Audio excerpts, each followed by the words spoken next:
Hey man, just giving you a quick call. I just wanted to let you know that you are so close, dude. You're so much closer than you think. A lot of these big goals that we've had and these big aspirations, they're right around the corner for you, dude. So you just cannot give up.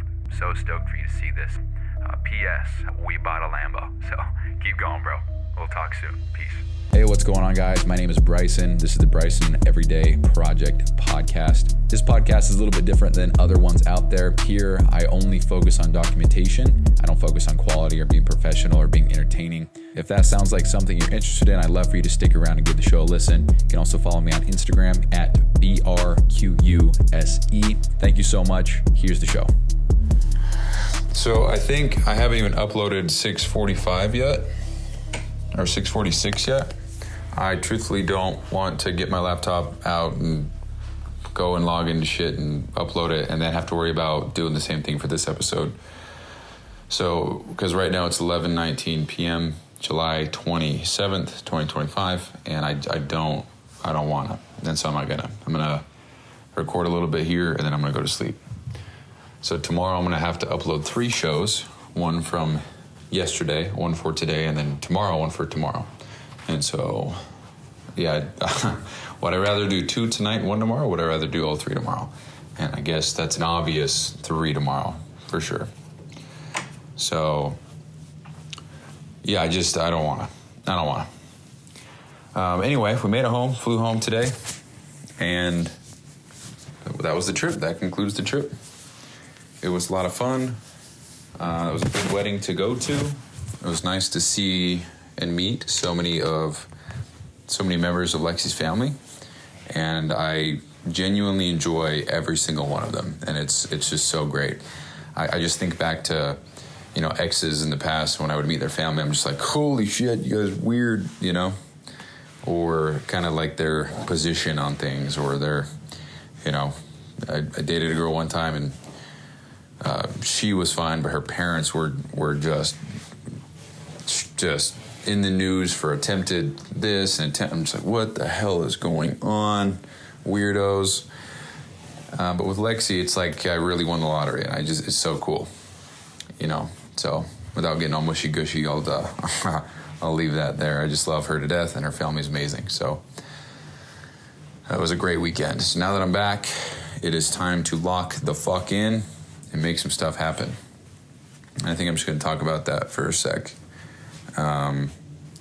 Because I just got to lock in. That's I don't know what else to say.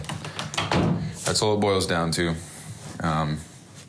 What I mean by that is I need to just, I actually got my Brick out again, which is the thing that you scan your phone with, and kind of like when you activate Apple Pay. If you don't have an iPhone, then you have no idea what I'm talking about. But you just double click, activates Apple Pay, and then it brings out little scanners, tap to pay thing. So that's how Brick works, but it locks whatever apps you want.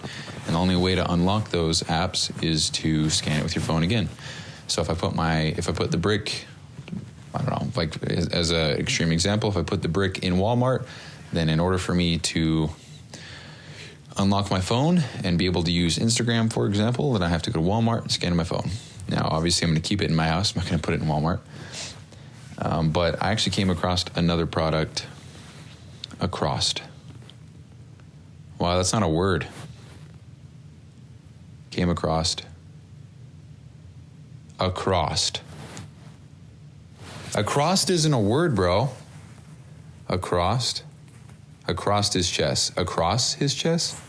No, it's across, bro.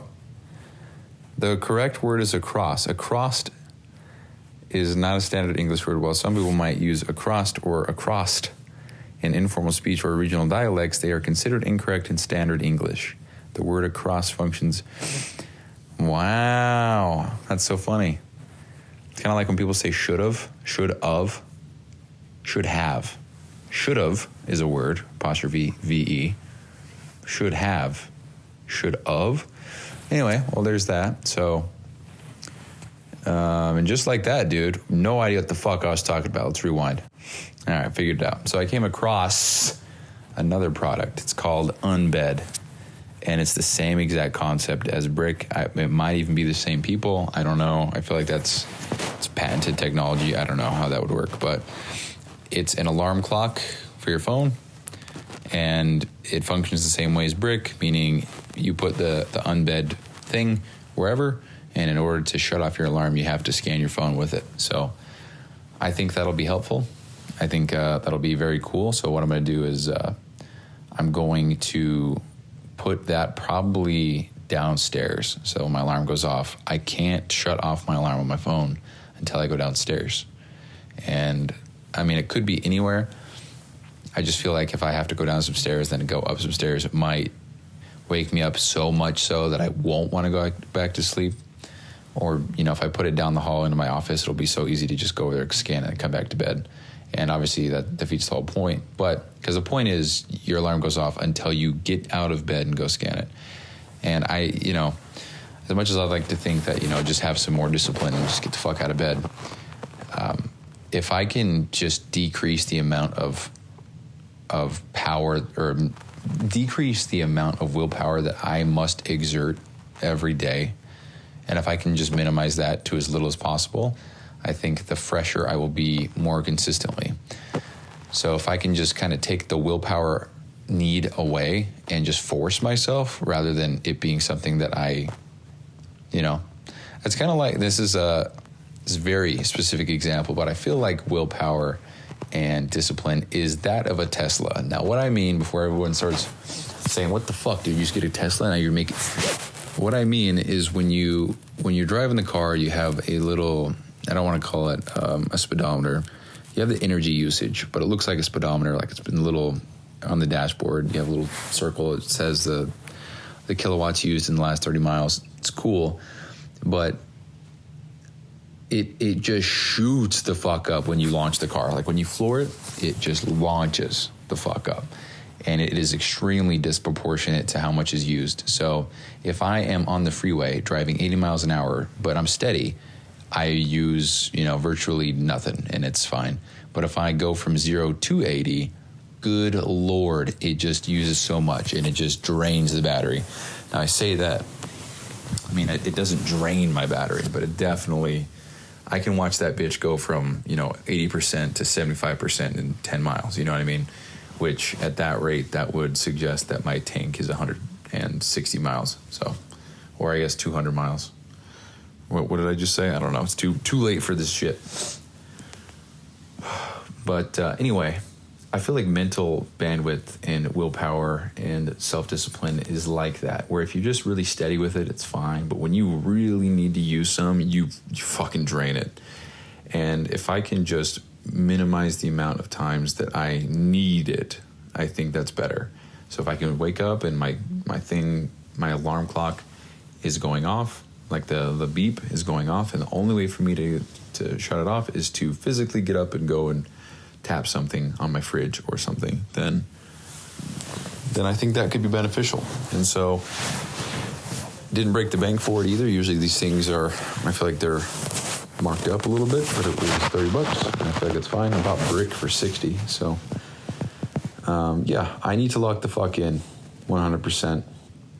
And I think the reason why I'm even at this realization now rather than earlier or maybe later is because I just want to make this work, and I want to get to this next phase of this career, this journey of mine.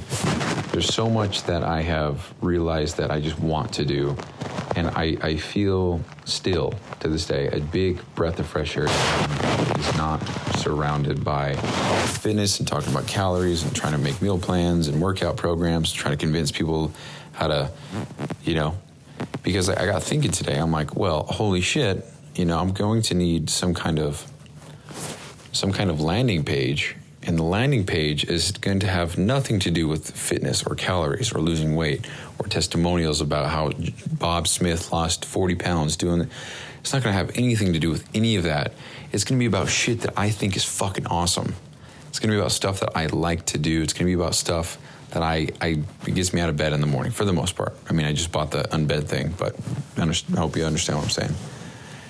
And it's going to be like I'm going to be doing business stuff that I want to do. I mean, I don't know if you guys remember, but I said I wanted to make the fitness business work more than I wanted to do fitness. I said that on the podcast multiple times. I wanted to be successful in business more than I wanted to even do fitness in general. And so any chance that I got to do fitness business stuff, I was all over it.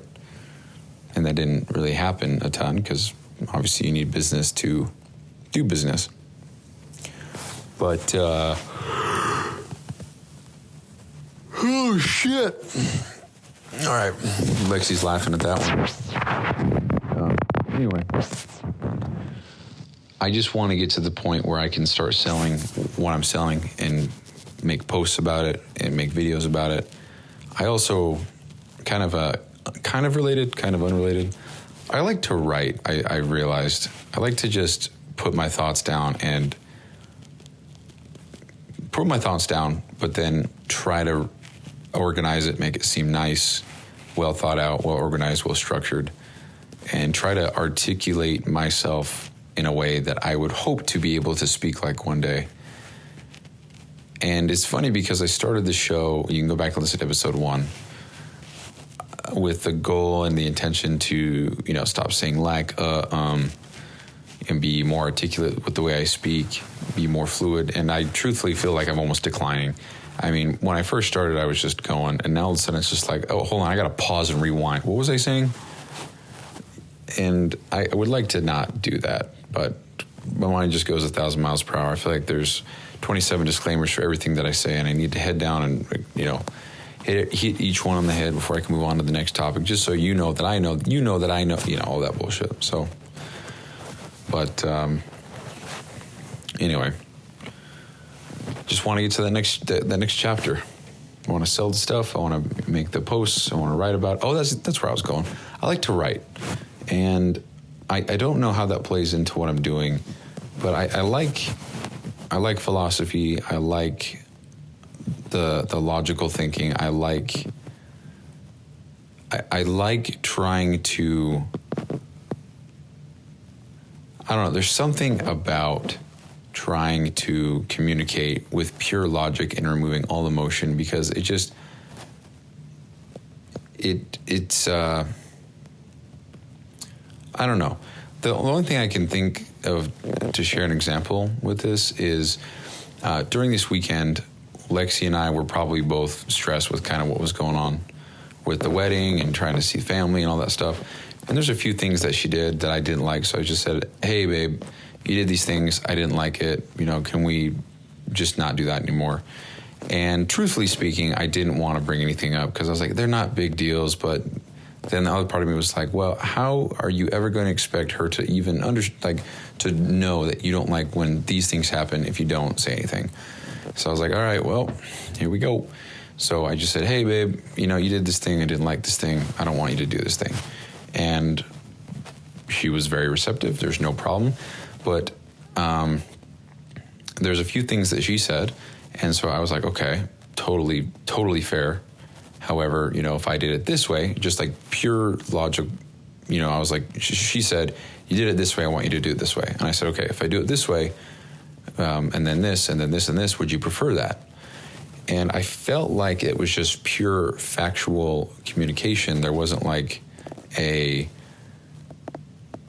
don't feel like there was any emotion. It was just like, hey, you did these things. It made me feel this way. I don't want to feel this way. Don't do these things. And I guess what I mean from the emotion standpoint is like, it wasn't, hey, you did these things. I didn't like it. And then the other party was like, oh, what the fuck? You said that what the hell? This is some horse. It wasn't like that. It was just like, oh, okay. And that is one thing that I think is going to take Lexi and I to the moon, is that she's told me a few times of things that I do that she doesn't like. And I'm like, oh, well, thank you for telling me. This is fucking awesome. I actually get kind of excited when she does. I always feel kind of dumb. Like there's stuff that's happened. She said, hey, you do it this way. I don't like that way. Do it this way. And I'm like, okay, from now on, I'll do this. And in the moment, it makes you feel kind of, damn it, but then moving forward, it's just like, hey, now I know I'm not fucking up anymore, And I just, maybe I feel so comfortable, so secure in this relationship that voicing my concerns and my preferences and whatever else at the risk of upsetting, or offending is not the right word, but for lack of a better term, offending her. I just feel so secure in saying what I need to say and explaining what I want. And if she doesn't want to, she won't. It's cool. It's all good. But anyway, going back to what I was saying, writing and trying to say things, articulate things purely on fact and logic, there's something about it for me that I very much enjoy. And I want to do more of that. I want to share the things that I learn. I don't know. I almost feel as though it's some sort of obligation I have to share my experiences with the world, because if I can help one person, I just think that's worth it. Because for me, it's just when I hear, because everybody's heard the same old cliche quotes, the same old, don't quit when you're tired, quit when you're finished. It's like, how can I reword that to be more impactful and not sound so goddamn cliche? That, for me, in my mind, it's a fun puzzle to try to solve, and I'm not very good at it, and so it's very difficult for me now, but I enjoy it, and I want to write, and I like it. And, for phase 1, Live Hard, when I started this podcast, actually part of it was writing 2 pages per day. And so by the end of it, I had 60 pages. I think I had a lot more than that. But the idea was to write some kind of perspective book. And I still have all the words in the pages that I wrote. And obviously I'd want to go back and refine it, because now I'd probably look back and like, what the fuck was I thinking? But anyway, I like doing that. And I feel like now I can. And maybe I have always been able to, but now I just feel like I can. It doesn't matter. I can do whatever I want. It doesn't have to be just fitness. But then the other part of me is like, well, how the hell does this relate to fitness, business metric tracking for coaches? How does this, part of me thinks I should integrate personal brand with this. Other part of me thinks I should keep it separate. I don't know. It doesn't really matter, because right now I'm not there yet. I need to finish building this process and system. And until I do that, then it's kind of the next step. And something that I got from Alex Hormozi, which is, it's just reassuring, kind of, in a way, in a weird way, is that he said there is, I don't know what he said, something like you got to be committed to the one thing that's going to move your business forward. Anything that is not that one thing is a complete waste of time and a complete distraction. You shouldn't do it. And that kind of goes off of what is one thing such that by doing it, everything else becomes easier or unnecessary, by the One Thing book. I think it's a very, very identical concept of what's the one thing that I need to do to move the business forward today. And anything that is not that is just a waste of time. It's a distraction, shouldn't be focusing on it. And right now for me, that is just finishing the system, finishing the product, and getting it to a spot where it is good to rock and roll. Now, the more that I create and build on it, the more that I realize how much more powerful it can be. And I wanted to get to the point where it's so ridiculous that if I set a price of $10,000, it would be, oh, all good, bro, let's pay and close the deal. Because if something's $10,000 and I sell one, I'm good for 2 months. That's technically 3 months of take-home pay. That is an unbelievable thought, that I can make one sale and make the same amount of money take home that I did working at my full-time job for 3 months. An hour phone call covers 3 months. That is unbelievable to me. Now, obviously, that's a $10,000 ticket, $10,000 ticket. The more that I build on this, the more that I believe that is what this shit is worth. But we'll get there. Part of me thinks I'm trying to be too perfectionist about this. The other part of me thinks that I'm going to fucking blow this thing out of the water with the amount of effort and time that I put into it. And so I've just got to keep going. I've just got to keep building the things that I'm trying to build.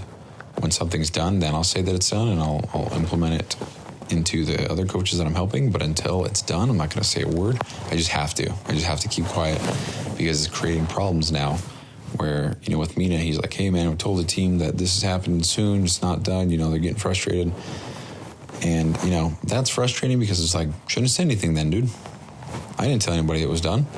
All I said was, I'm working on it. There's a lot of things that are finished, but, let's roll it out. And then Mina was on vacation. Like, not a big deal. It's not a he said, she said thing. It's just, it's all good. But same thing with Brian. It's like, hey, I've been promising my students this thing, blah, blah, blah. Yeah. So anyway, I am going to go to bed now. It's 11:40 p.m. I just lied. It's 11:39 p.m. But yeah, I'll upload 3 shows tomorrow. Haven't uploaded 3 shows in one day in a while. First one that comes to mind is like episode 137 or 139, 133. I don't know. One of the 130s, I think, has 3 episodes in one day. Because that was during, maybe it was phase 2 of Live Hard. I don't know. But anyway, this one was all over the place. All good. Oh yeah. That was the other thing. I bought the $100 million offers workbook / summary hardback, and I plan to go through that again with this new business idea of mine, to roll through it and make sure that I can hit every nail on the head and make this a grand slam offer. If you know, you know. So that should be getting here tomorrow. I'm very excited about that. Just a summary. I have the original already, but this one's a summary with a workbook. And so I'm going to take advantage of that and kind of just skim through it and take the valuable nuggets, execute on them, and then go from there. So anyway, guys, that concludes the show today. I know it was kind of all over the place and disorganized, but when have they ever been organized? Let's be real. Anyway, appreciate you guys listening. Talk to you later. Peace.